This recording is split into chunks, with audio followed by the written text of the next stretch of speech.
नमस्कार मेरे साथियों, मेरे मित्रों, मेरे प्यारे विद्यार्थियों। आज हम अपना अध्ययन बिंदु हिंदी व्याकरण को लेकर के आएंगे और हिंदी व्याकरण में एक बहुत ही महत्वपूर्ण अध्ययन बिंदु है और वो है अपना विशेषण। देखिए मित्रों, हमने इससे पहले व्याकरण का जो मुख्य बिंदु है या हम बात करें शब्द विचार के बारे में बात करें तो शब्द विचार को लेकर के हम संज्ञा को पढ़ चुके हैं और उसके बाद में हमने पढ़ा या हमने अध्ययन किया वो सर्वनाम के रूप में था। और आज का जो अपना अध्ययन बिंदु है वो अपना है विशेषण के बारे में है। तो मित्रों, मैं आपको बता देना चाहूँगा कि अगर हम अपने इस शब्द विचार में संज्ञा को अच्छी तरह से पहचान जाते हैं और विशेषण को अच्छी तरह से पहचान जाते हैं तो मित्रों, अगर इन दोनों बिंदुओं को हम अच्छी तरह से समझ गए तो पूरा का पूरा समास, अपना हिंदी व्याकरण का पूरा समास मैं केवल संज्ञा और विशेषण को लेकर के ही खत्म कर दूंगा। और ये हम मात्र हम 10 शब्दों में हम समास को खत्म कर देंगे। हमें समास को रटने की जरूरत नहीं पड़ेगी और समास मुख्य रूप से एक बहुत महत्वपूर्ण अध्ययन बिंदु होता है जो प्रत्येक कंपटीशन एग्जाम में हमसे पूछ लिया जाता है। और किस प्रकार से पूछा जाता है, या तो किसी शब्द में हमें समास के बारे में पूछेंगे या फिर उस समास का हमें विग्रह के बारे में पूछेंगे। तो इस प्रकार से मित्रों, मेरे साथियों, समास बहुत महत्वपूर्ण प्रश्न बन जाते हैं। तो उनको पढ़ने से पहले हम संज्ञा को और दूसरा है अपना विशेषण को भली भांति अच्छी तरह से समझना है। तो आज हम इसी विशेषण को पढ़ेंगे और इस विशेषण का हम अध्ययन बहुत ही सरल तरीके से करेंगे। मित्रों, विशेषण को हम बहुत ही सरल तरीके से पढ़ेंगे। तो हमने यहाँ अपना विषय लिया है वो है विशेषण। तो मित्रों, हम इस विशेषण को हम इस विशेषण को यही पढ़ें, इसी प्रकार से पढ़ें कि विशेषण कोई अलग आता है। क्या बताता है मित्रों? ये विशेषता ही एक प्रकार से विशेषण है। अब हम किसी भी व्याकरण को उठा करके देख लें, उस व्याकरण में इसकी जो परिभाषा लिखी हुई है वो परिभाषा हमारे सामने इस प्रकार से दिखाई देती है। वो इस प्रकार से है कि संज्ञा या सर्वनाम के शब्दों की जो विशेषता बताते हैं वो ही क्या है? विशेषण है। तो मित्रों, हमने क्या बताया या हमने क्या पढ़ा? संज्ञा या सर्वनाम की जो विशेषता बता रहे हैं, संज्ञा और सर्वनाम की जो विशेषता बताने वाले जो शब्द होते हैं वो ही शब्द क्या होते हैं? विशेषण कहलाते हैं। तो हमने लिखा कि ये विशेषता बताने वाले शब्द होंगे और वो विशेषता बताने वाले शब्द किस रूप में जाने जाएंगे? वो विशेषण के रूप में जाने जाएंगे। तो मित्रों, हम इसको इस प्रकार से पढ़ा कि ये विकारी शब्द है। ये क्या है? ये विकारी शब्द है। और सर्वनाम भी क्या है? ये विकारी शब्द है। तो मित्रों, ये स्वाभाविक है, जब इन दोनों की विशेषता बताने वाले शब्द होंगे वो भी स्वाभाविक रूप में हमें विकारी ही दिखाई देगा। तो हम यह कह सकते हैं कि विशेषण भी एक प्रकार से विकारी शब्द है। हम इसमें परिवर्तन कर सकते हैं या इसका भी परिवर्तन होता है। तो मित्रों, मैं एक एग्जाम्पल दूंगा आपको, बहुत ही सरल तरीके से एग्जाम्पल दूंगा कि विशेषता कहाँ बताएंगे। तो ये विशेषता देखिए मित्रों, यहाँ प्रकट होंगे, विशेषता यहाँ प्रकट होंगे या यहाँ प्रकट होगी। जैसे मैंने कह दिया, मैंने क्या कहा, हमने क्या पढ़ा? संज्ञा या सर्वनाम शब्दों की विशेषता बताएंगी या सर्वनाम शब्दों की विशेषता बताएंगी, वो शब्द ही क्या कहलाएगा? ये विशेषण कहलाएगा। और ये विशेषण के बारे में हमने ये पढ़ा, संज्ञा या सर्वनाम। बस हमें यही बात ध्यान में रखनी है कि मान लो संज्ञा, हमने क्या पढ़ा? हमने ये लिखा ये संज्ञा है और संज्ञा शब्दों की जो विशेषता बताएगा, विशेषता कहाँ बताएगा मित्रों? ये संज्ञा शब्द जो भी होगा उससे ठीक पहले आएगा। ये ठीक पहले क्या आएगा? ये विशेषण आएगा। तो हम यह कह सकते हैं कि वाक्य में संज्ञा तो एक प्रकार से होता है विशेष्य। ये क्या होता है? ये होता है मित्रों विशेष्य। और विशेष्य की विशेषता बताने वाले जो भी शब्द होते हैं वो ही कहलाते हैं, विशेषण कहलाते हैं। जैसे मैं एक एग्जाम्पल लूँ, मैंने ये लिख दिया शेर दहाड़ता है। ये क्या है? शेर दहाड़ता है। तो मित्रों हम इसी एग्जाम्पल को उठा रहे हैं और इसी को हम बार बार लेंगे। जैसे हमने ये कहा ये शेर कौन है? शेर तो मित्रों एक जातिवाचक संज्ञा है और इसी संज्ञा का दूसरा नाम होता है यहाँ विशेष्य होता है। ये क्या है? विशेष्य। अगर अब हमने देखिए क्या क्या बताया कि विशेष्य की विशेषता बताएगा और विशेष्य की जो विशेषता बताने वाले जो भी शब्द होंगे वो स्वाभाविक है कि इससे ठीक पहले आएगा। अब हम शेर की विशेषता बताएंगे। हमने शेर की विशेषता इस प्रकार से बाहर निकाल ली, जैसे खूंखार हमने लिख दिया, ये खूंखार शब्द लिख दिया। तो ये शेर किस प्रकार का है मित्रों? ये देखिए खूंखार, हमने शेर की विशेषता बताई है कि खूंखार शेर दहाड़ता है। तो मित्रों ठीक संज्ञा से पहले जो शब्द आ गया वो शब्द बन गया हमारे सामने विशेषण। अगर इसकी भी कोई विशेषता बताने वाले जो भी शब्द आ जाएंगे तो मित्रों विशेषण की भी विशेषता बताने वाले जो भी शब्द होंगे ये उससे ठीक पहले होगा।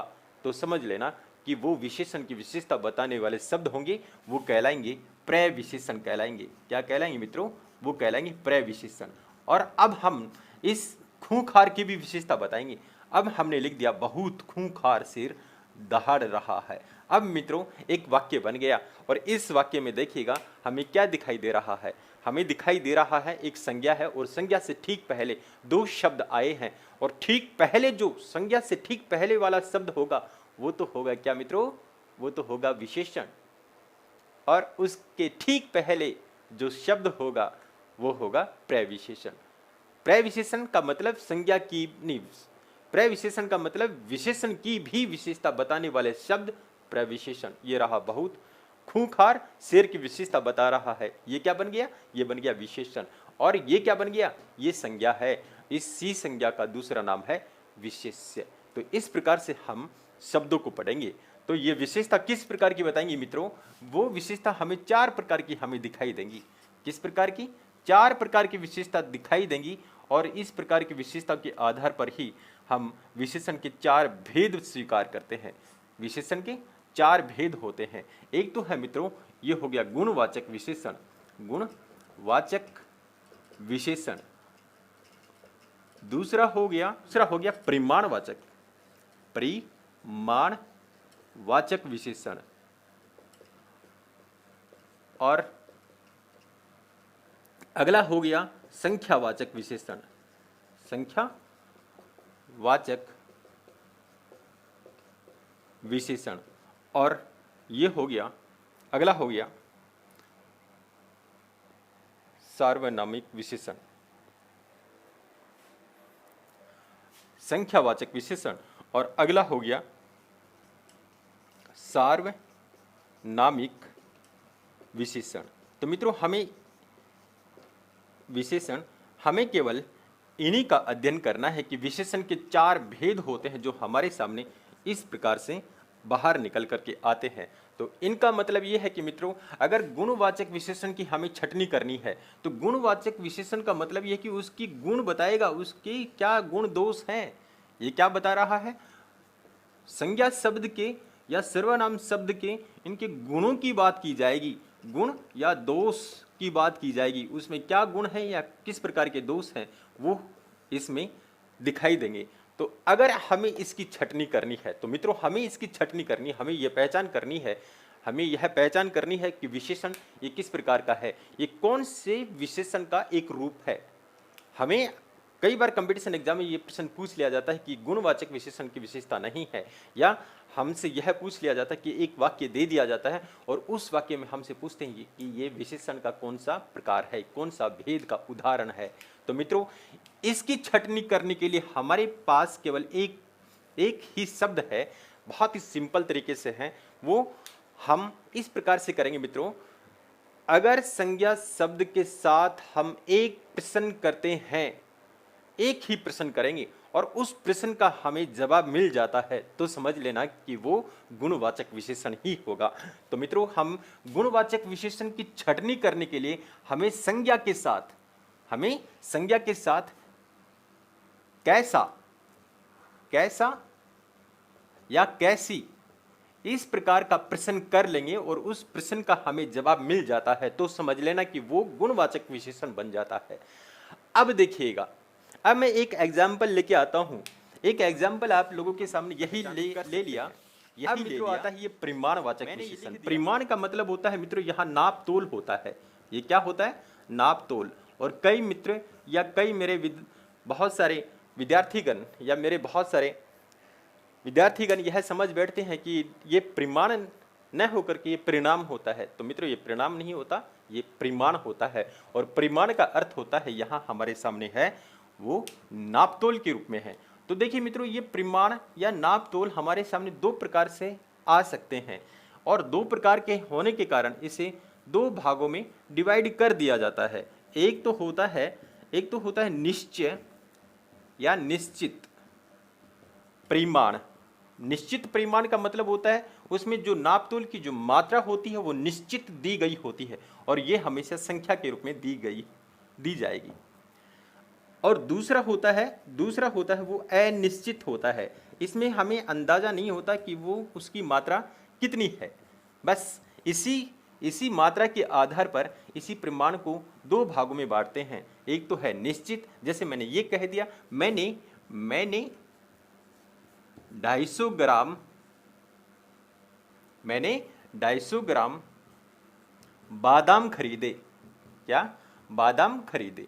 अब मित्रों ये देखिएगा इसमें निश्चित मात्रा है। ये बादाम है, ये क्या है? ये संज्ञा है। ये बादाम की विशेषता बता रहा है और बादाम की विशेषता किस रूप में बता रहा है, कितनी मात्रा में दिखा रहा है। तो इसमें आ गई ये 250 ग्राम आ गया। तो 250 ग्राम एक प्रकार से निश्चित मात्रा है। तो इस प्रकार के जो शब्द होते हैं वो विशेषण का दूसरा भेद बन जाता है जिसका नाम होता है परिमाणवाचक विशेषण। और परिमाण का भी कौन सा भेद होता है? वो निश्चित परिमाणवाचक होता है। अब देखिए हम इसकी छटनी करें। अनिश्चित परिमाणवाचक विशेषण कहाँ होगा? इसमें संख्या की कोई निश्चित मात्रा नहीं होती। इसमें संख्या की निश्चित मात्रा क्यों नहीं होती? हमने ये लिख दिया मैंने कुछ बादाम खरीदे।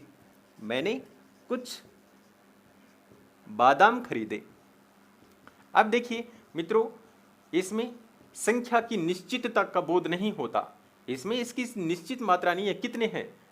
कुछ का मतलब इसमें संख्या का बोध नहीं होता। तो इस प्रकार से ये क्या बन गया?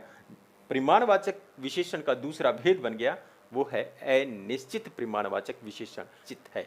तो इस प्रकार से संख्या का बोध सही रूप में नहीं होता तो समझ लेना कि वो परिमाणवाचक विशेषण का अनिश्चितता का बोध भी हमारे सामने परिमाणवाचक है। अपने सामने ये संख्यावाचक विशेषण है और संख्यावाचक विशेषण भी दो प्रकार से प्रकट होता है। एक है निश्चित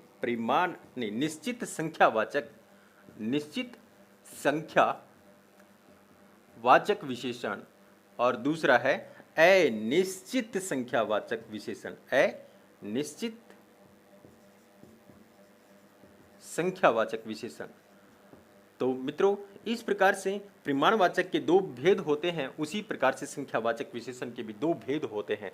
तो मित्रों इसमें संख्याओं किसकी दी गई होगी? मित्रों इसमें जो संख्या होगी उस संख्या में वो संख्या किसके रूप में होगी? मित्रों ये नाप तोल से संबंधित नहीं होगी। किससे? नाप तोल लेने वाली जो भी वस्तुएं होती हैं उनकी संख्या नहीं होगी। इसमें जो संख्या होगी इनको बाहर निकाल दो और बाकी जो भी संख्या होती है, जैसे आदमियों की संख्या हो गई या व्यक्तियों की संख्या होगी, मैं ये कहूँ कि मेरी इस कक्षा में 50 विद्यार्थी बैठे हैं, जिनमें से 25 विद्यार्थी लिख रहे हैं और 25 विद्यार्थी पढ़ रहे हैं। इस प्रकार की जो संख्या का बोध होता है वो निश्चित संख्या में चला जाता है। मैंने कह दिया मेरी इस कक्षा में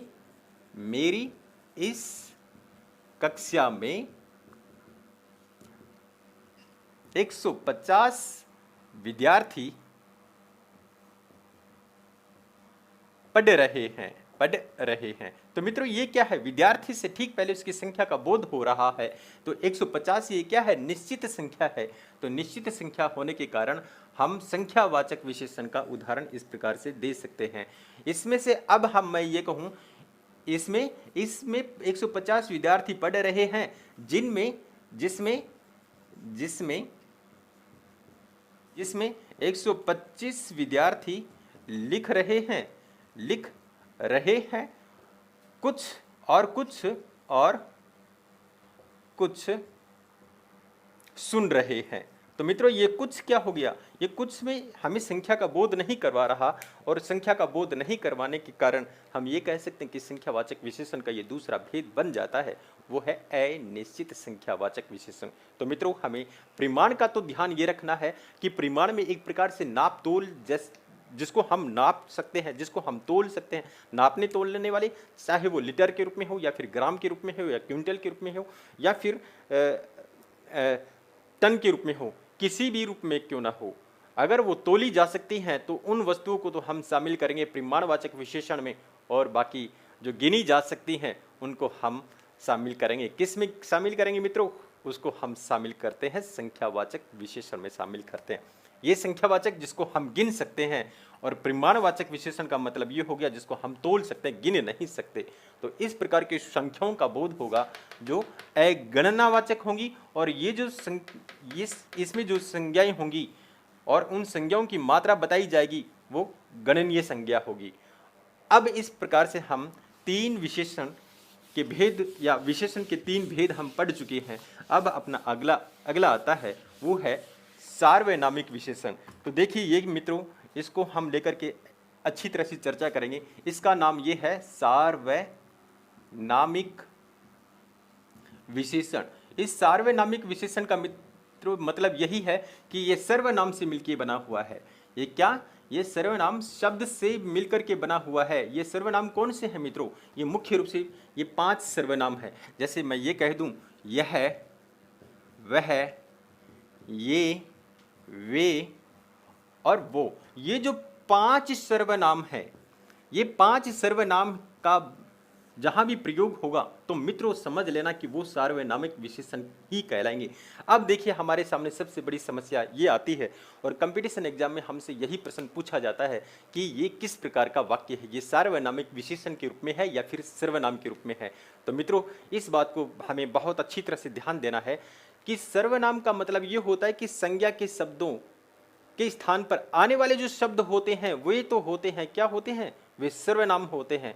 और सार्वनामिक जो विशेषण होते हैं वो सार्वनामिक विशेषण का प्रयोग हमेशा संज्ञा से ठीक पहले यही मिलेंगे हमें। ये कहाँ मिलेंगे? ये इनका प्रयोग हमें कहाँ दिखाई देगा? संज्ञा शब्द से ठीक पहले।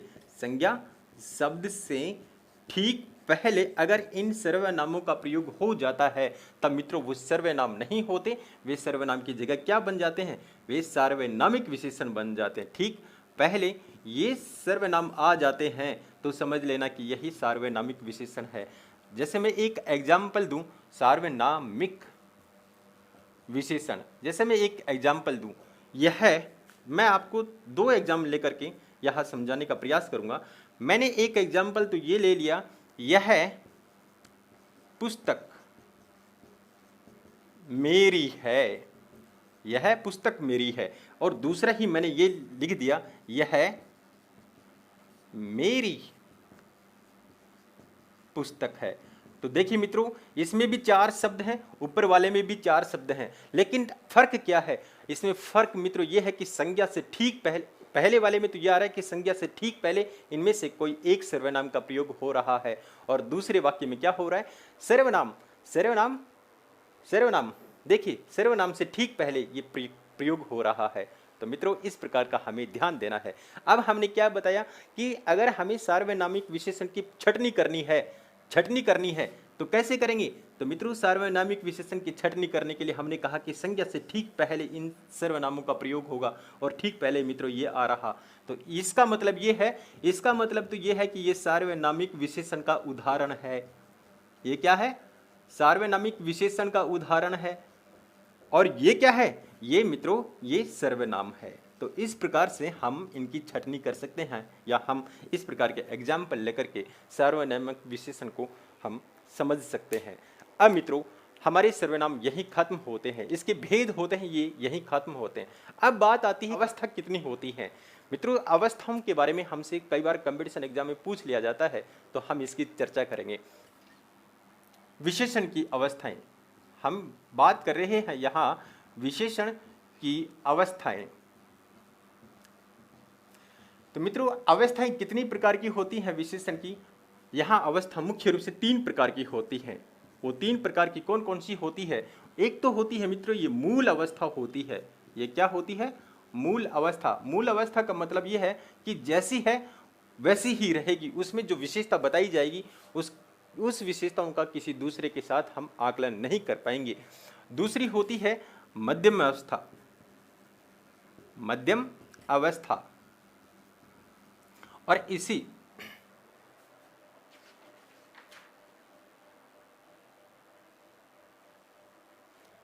मध्यम अवस्था या हम इसी का दूसरा नाम लेते हैं वो है उत्तरावस्था।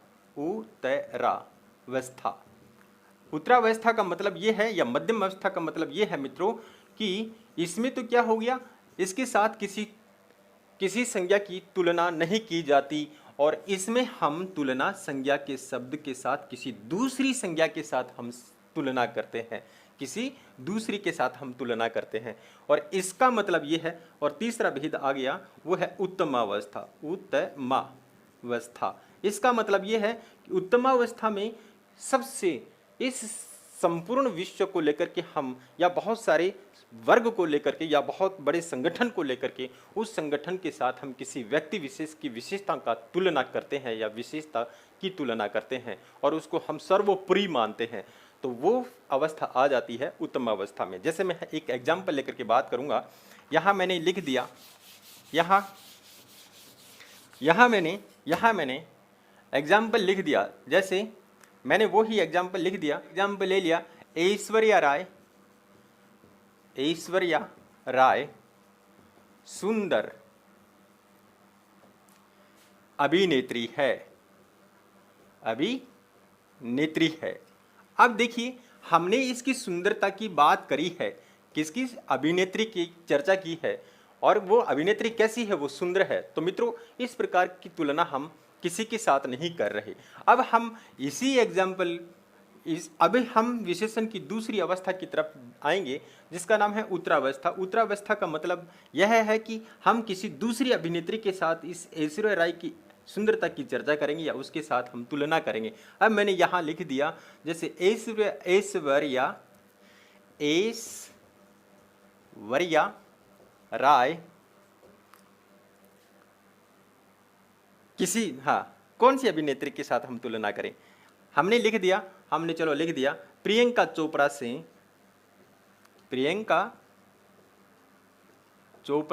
से सुंदर है। अब देखिए हमने इसकी तुलना किसके साथ की है? हमने तुलना दूसरी के साथ तुलना करी है, तो इसका मतलब ये है कि ये विशेषण की दूसरी अवस्था के रूप में आ गई। और दूसरी अवस्था का प्रयोग करने के लिए मित्रों हम विशेषण के साथ, इस विशेषण के शब्दों के साथ या तो हम से का प्रयोग करेंगे। किसका प्रयोग करेंगे? हम या तो से का प्रयोग करेंगे, हम तर का प्रयोग करेंगे। तर अगर किसी शब्द में या तो से दिखाई दे दिया हमें या फिर हमें तर दिखाई दे देता है तो समझ लेना कि वो विशेषण की दूसरी अवस्था बन जाती है। या हमने इसी सुंदर तर के रूप में प्रयोग कर लिया तो समझ लेना कि विशेषण की दूसरी अवस्था बन जाती है। वो क्या बन जाती है? ये मित्रों उत्तरावस्था बन जाती है।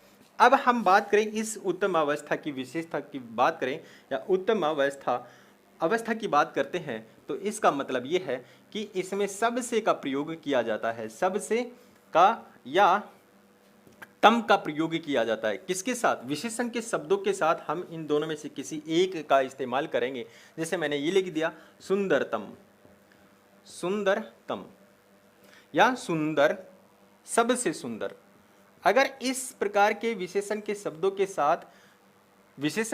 के साथ इनका प्रयोग होता है, इन दोनों का प्रयोग होता है, या तो तम का प्रयोग हो गया या फिर सबसे का प्रयोग हो गया, तो समझ लेना कि वो विशेषण की तीसरी अवस्था है। तो इस प्रकार से हम विशेषण को पढ़ते हैं और विशेषण में, इस विशेषण के शब्दों में हम इस प्रकार का बदलाव कर सकते हैं।